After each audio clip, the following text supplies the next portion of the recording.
Hi air signs, Gemini, Libra and Aquarius, Ascendant, Sun, Moon, Venus, Rising, and those of you cross-watching, welcome to your Tarot Love Messages. So today we're going to take a look at and see why is it that you're still holding on to your person here. Okay, why is it that you can't let go and move on from them? Why can't you release them? This is going to be a general reading, guys, so please just keep that in mind. If you're after a personalized tarot reading with myself, please feel free to reach out and inquire. I will list my email address just below the video here. Otherwise, guys, let's go ahead, take a look, and let's see what messages come in for you here.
Bottom of the deck, you have the King of Pentacles, and I feel like for a lot of you, this person made you feel very safe, very comfortable, very secure, very stable, and you haven't had that. You might have never had that, or you haven't necessarily felt this way in a long time with a person. They've created such a safe space for you where you could truly be yourself, and it's hard for you to let go of that. All right, the camera's playing up. Bear with me. Okay, I feel like for a lot of you, you're not ready, okay? With the Four of Cups energy, I feel like you're telling yourself you want to move forward or you want to let go, but I don't think you're ready. I don't think you're ready to release them. I don't think you're ready to let go of what you guys had with each other and what you've built up. There may have been someone else that has come in between in the way of your connection here, therefore making this separation or making this disconnection involuntary. Okay, so it's not like it may have been another person, it may have been something else, like their I don't know, habitual addictions or their patterns, their behavior here. Okay, it may have been something that I feel like has kind of has wedged itself between you and this person. It's created this separation. So it wasn't like it was your choice to move on from this person. It's almost like you find yourself having to drag yourself away from this energy or this person purely because it wasn't healthy. It just wasn't, something here didn't necessarily go the way that you had envisioned it to be. And with the Four of Cups energy, it just feels like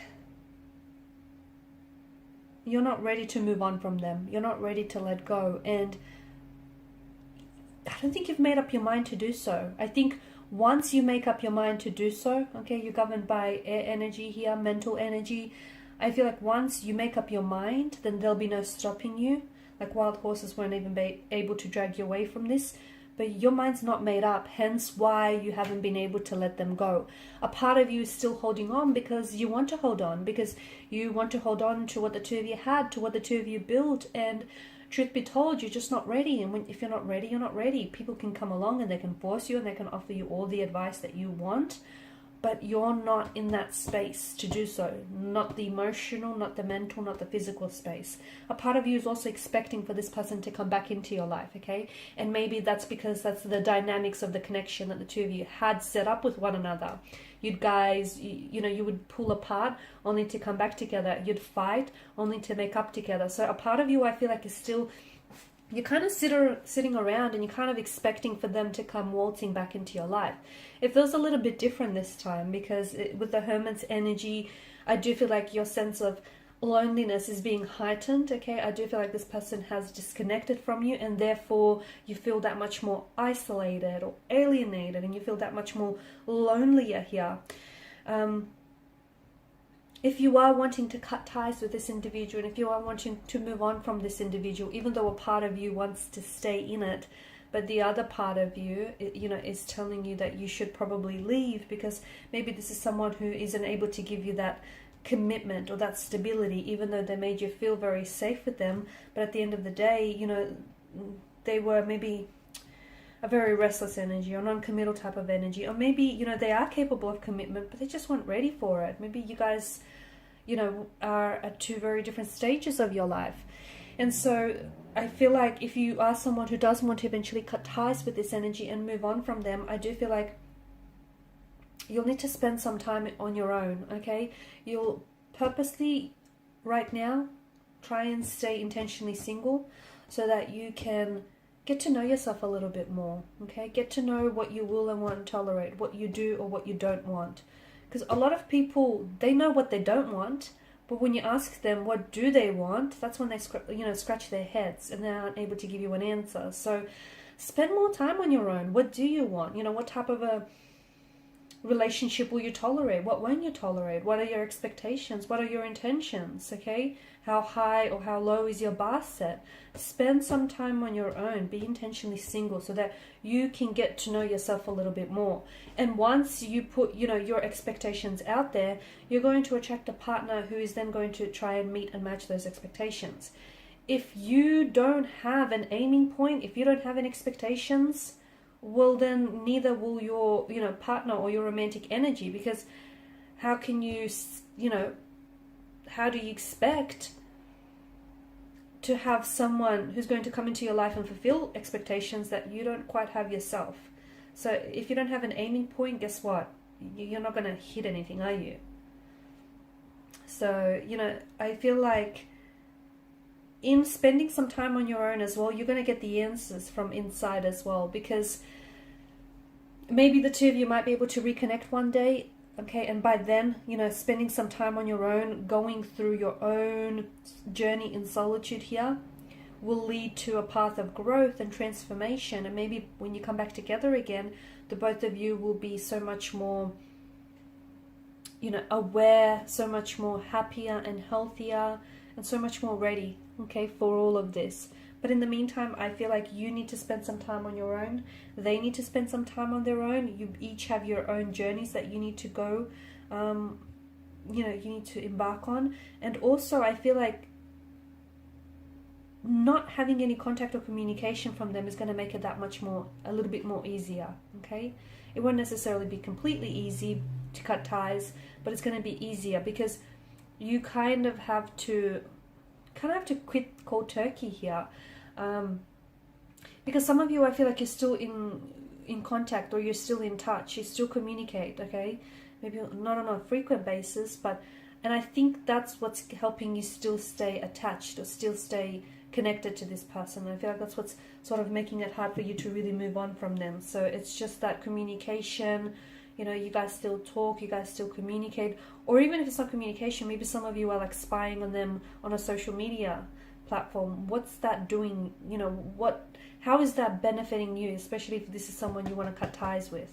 You know, you're putting yourself through some unhealthy or negative emotions by doing that. So cold turkey is the way to go. And if you're not ready to do that just yet, don't force yourself, because it's not going to work. It's only going to backfire in the end. I also feel like with this person here, there has been some things that they might have said or done to you which has hurt you, okay, which has cut you like a knife. They've caused you a lot of pain here. They've caused a lot of turbulence in your relationship. This inconsistent energy here, this, you know, undecided kind of energy here, this imbalanced kind of energy. But I think at the end of the day, I think it's strengthening you. All this pain, I think it's inspiring growth and transformation in your energy, and it's strengthening you here. So everything that you're going through is preparing you for what's to come. This pain is also keeping you attached to them. So maybe there have been some things that they've said or done to you which I feel like you still haven't made peace with. And what will help you release them is confronting your own pain, okay? Being very honest with yourself. about the role that you played in the connection, about the role that they played in the connection, and being really honest with yourself and your emotions here. Because how can you move on from someone when you still love or care for them? Or when you still expect, you know, for them to come back into your life? You know, you can't. You can't move on from someone but still hold space in your life for this person. So it's like you need to decide, you know, whether you're in or out, whether you're ready to move on and cut ties, or whether you just want to give this a little bit longer. Because once you make that decision, I feel like you'll be able to take the necessary steps forward and move on and cut ties here. But in the end, I feel like everything that you're going through has definitely strengthened you, and it's transforming you, and it's leading you on your own personal, unique, you know, transformative journey. Alright guys, and these are your messages. Thank you as always for watching and listening. Please show your support by liking, sharing, subscribing to the channel. Bye for now.